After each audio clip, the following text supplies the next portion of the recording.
Welcome back to the channel and welcome to another honest review. GT Power have sent me their latest multi-output charger. This is the X4 100 watt times 4. Let's have a look at what it's all about.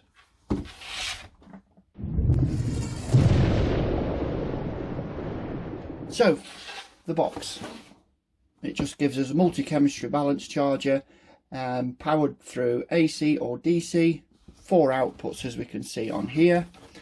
We have a sleek space-saving design, lithium cell voltage monitoring, multi-chemistry charging, and you can do multi-chemistries at the same time. We have 2 5-volt USB ports on the back. AC input is anything between 100 and 240 volt. DC input from a Bluetti power bank or your car is 11 to 18 volts, not 24 volts for a truck. So we have 4 times 100 watts, 5 watts discharging times 4. We can do 1 to 15 cells in NiCad, nickel metal hydride, lithium batteries, 1 to 6, and lead acid batteries 2 to 20 volt. So yeah, we're good. 2.3 amp output times 2 for the USB, so that's good enough to charge anything from a WPL model to your iPhone, tablet, smartphone, etc. What we have in the box is quite a lot actually. We have 4 balance blocks, we have Dean's plugs, Tamiya plugs, receiver plugs, XT60, alligator clips and JST. So we are pretty good to go. So let's get it out of the box and see what's what. So straight out of the box we have 4 balance boards. I had to connect these leads onto the balance boards when they came, but they can only fit on one way because the other ends fit in here, so we're good to go.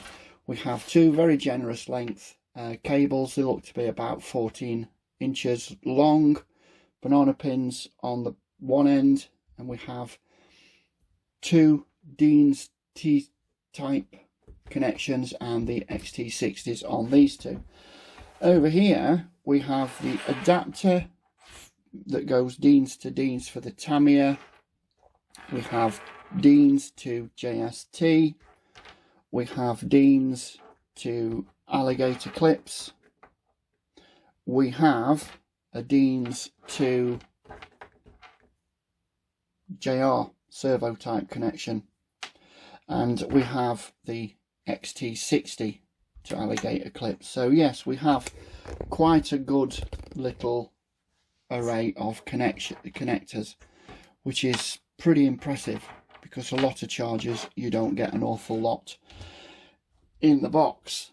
So the main charger, right, let me get that powered up and let's get some batteries plugged into it, and we'll see how it works. Right, that's the leads plugged in. I've got all the 4 balance boards plugged in. I'm not going to need them all, and the XT60s because I use XT60s on all of my batteries. 3S, nickel metal hydride, small 2S 1300 for a smaller model, and a shorty pack. So I'm going to need a couple more extension leads for that, and for that I use these fixed ones rather than loose, so they will go in there like so. First channel, I'm going to put the 3S in the second channel. I will be putting the 2S, and that one goes in the 2S slot. So these leads are plenty long enough to move them around. I have channel 3, which is going to be the small 2S pack, and just a standard nickel metal hydride, so I'm not going to need that balance port. Right, let's zoom in on the display and I'll show you how we are going to start them going. Right, I have a 3S in the first channel. The bottom button, channel select, is what we use to go between channels 1 to 4. It defaults at program select LiPo. So we know we're on LiPo, so we just press enter. We're not having it on storage charge, so we're just going on balance charge. It's currently defaulted to 6S, so we press OK and then the amps. Now if you've got a 5300 milliamp hour battery, then 5.3 is the maximum. I don't like to push my cells too hard, so I'm going to go down to half of that value, so 2.6 thereabouts, and we press we press this enter, and then we select the cells, and we're having 3S for the big overlander, and we then press enter, press and hold, press to confirm, and away that one goes.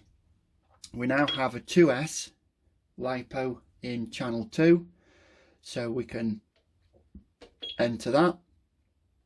We don't want storage, we want charge.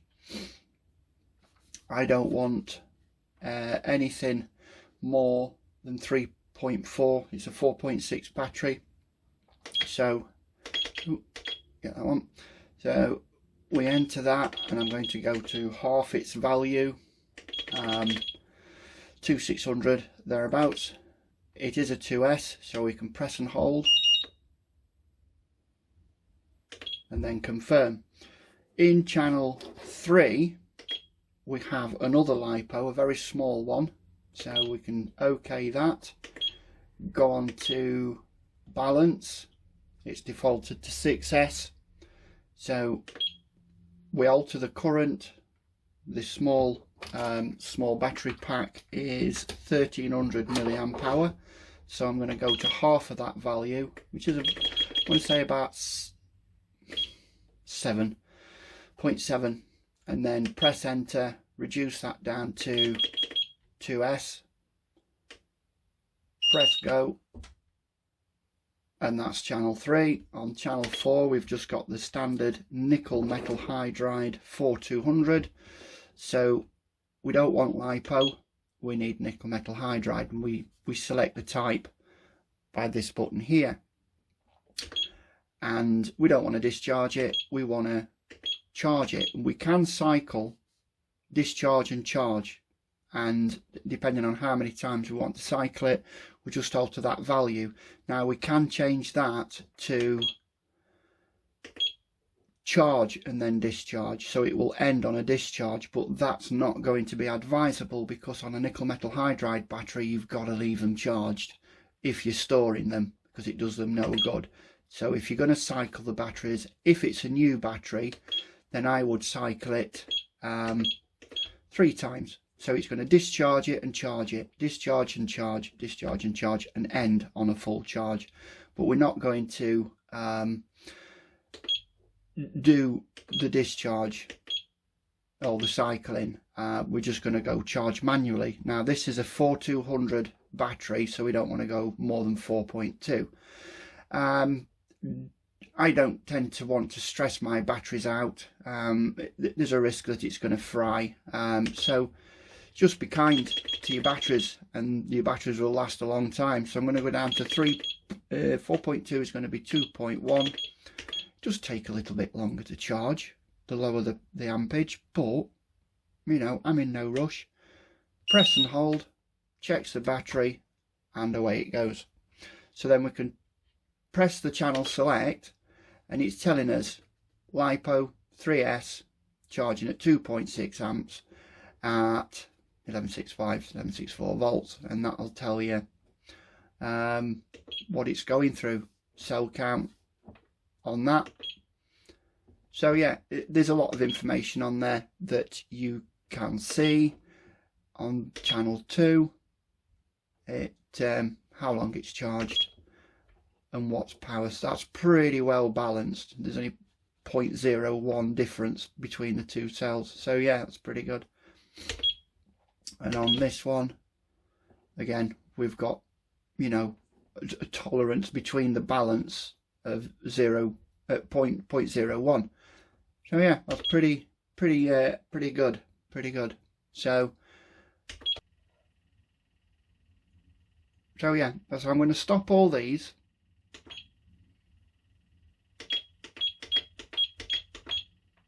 Because I don't need them all charging, and we'll just go through the settings on this. Nickel cadmium, PB is lead acid. We can save data, so if you've got batteries you want to save the data on, you can input the charge rates on channels 1, 2, 3 and 4, but if you've got multiple batteries you really don't need that. You can, you know, load the data if you've saved any. User set program, LiPo V-type, 3 point blah blah blah. It'll just tell you check time 7 minutes, delta peak, sensitivity, all different settings. Safety temperature cutoff is 80 degrees C as default. Waste time 5 minutes, so once it's charged and discharged it will wait 5 minutes just to let the cells calm down. Safety timer 240 minutes, you can alter that, so if you don't want to risk anything you can knock that down to 60 minutes if you want. So safety timer on or off, and that'll go right down to 10 minutes.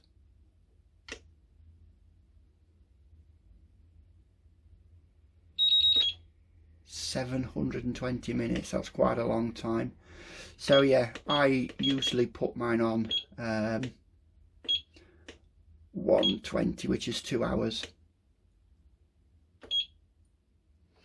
and test the lithium XX, so that could be lithium ion, lithium polymer, etc. Internal resistance. Let's go on to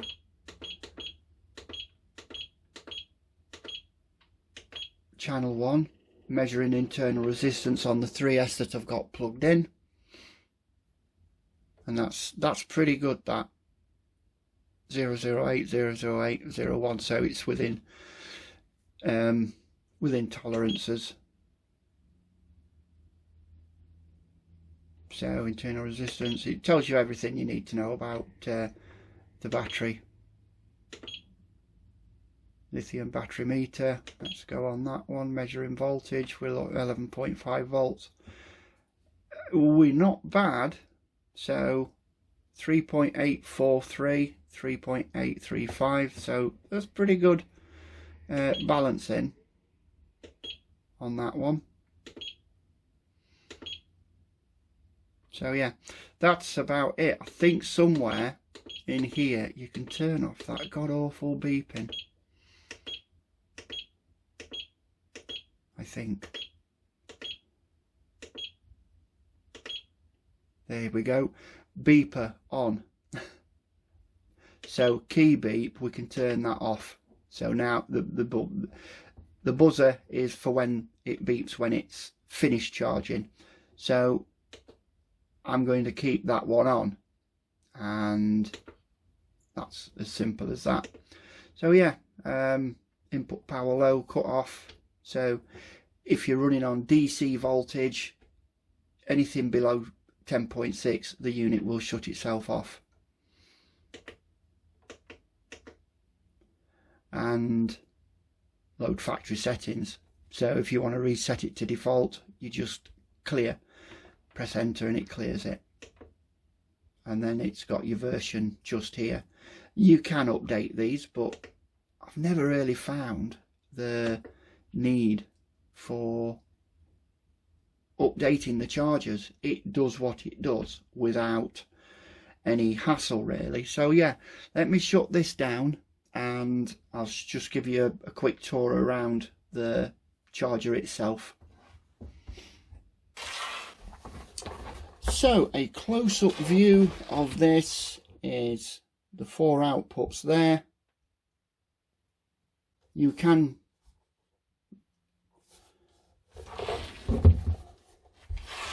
so a close-up look at the main unit. We have the 4 outputs just here with the balance ports below. We have a very easy to read display, very tactile buttons, they feel very positive. The whole thing just does feel really good quality. We have the X4, plenty of ventilation, so we can charge multi-chemistries all at the same time.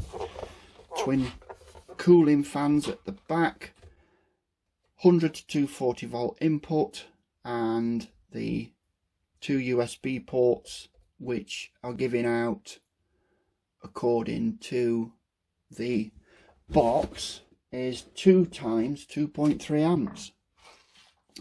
Now this is your input for your cigarette charger, and I think I've got one of those, and I have. So you would just need to buy, if you wanted to use it in your car, you just need one of these. Plug it into your cigarette lighter, plug that into there, and away you go for your car. But that's for my other charger that I carry around with me. So yeah, it's got all the specs just on there, which we've already gone through off the box. It's got a QC sticker on both sides. Not really that heavy, it's quite a lightweight thing. It says weight 1553 grams, which is 1.5 kilo. I don't think that is 1.5 kilo.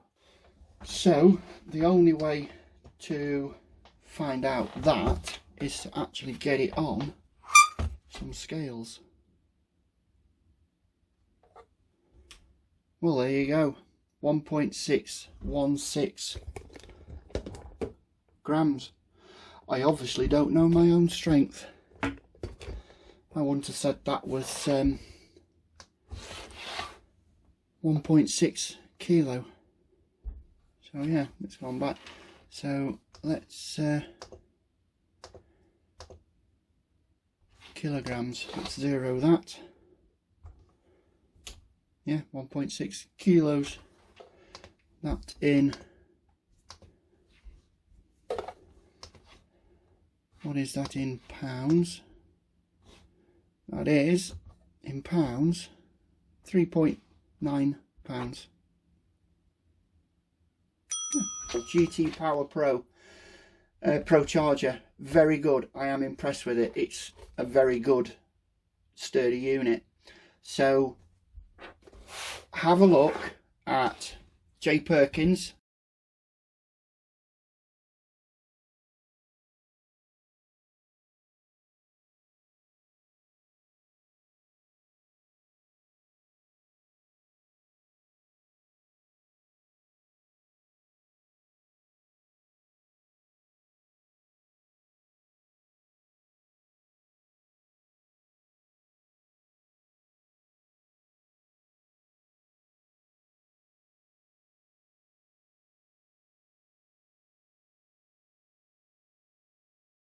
There will be a link in the description as to where you can get them from, but there will be suppliers all over the world, so just search for your nearest one and get the best deal you can.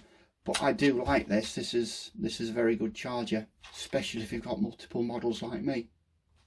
So guys, have a look at that. If you like this, leave a comment, subscribe, like. It helps all that algorithm, whatever that is. And we'll see you in the next one. Oh, by the way, the GT Power Jet Fan 2, the revised edition, I have revised that. I have reviewed this on my channel. Just go and have a look. And yeah, in the meantime, guys, have fun, stay safe, charge your batteries responsibly and safely, and I'll see you at the RC truck meets. So good stuff. I'll see you later.